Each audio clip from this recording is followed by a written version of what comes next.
Friends, ఈరోజు కరివేపాకు పూలతో దోశ ఎలా చేయాలో చూపిస్తాను.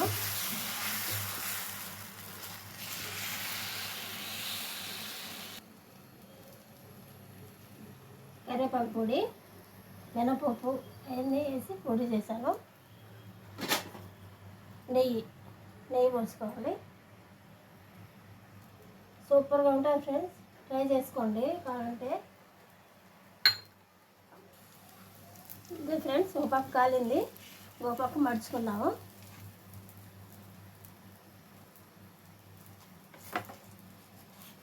ఇలాగే ఉంచుకోవాలి. సేపు గాలిలాగా మళ్ళీ తిరిగేసుకుందాము. ఇదే ఫ్రెండ్స్, బాగా కాల్చుకుంటాం. ఇదే ఫ్రెండ్స్, అయిపోయింది. లైక్ చేసి, షేర్ చేసి, కామెంట్ చేయండి ఫ్రెండ్స్ ప్లీజ్.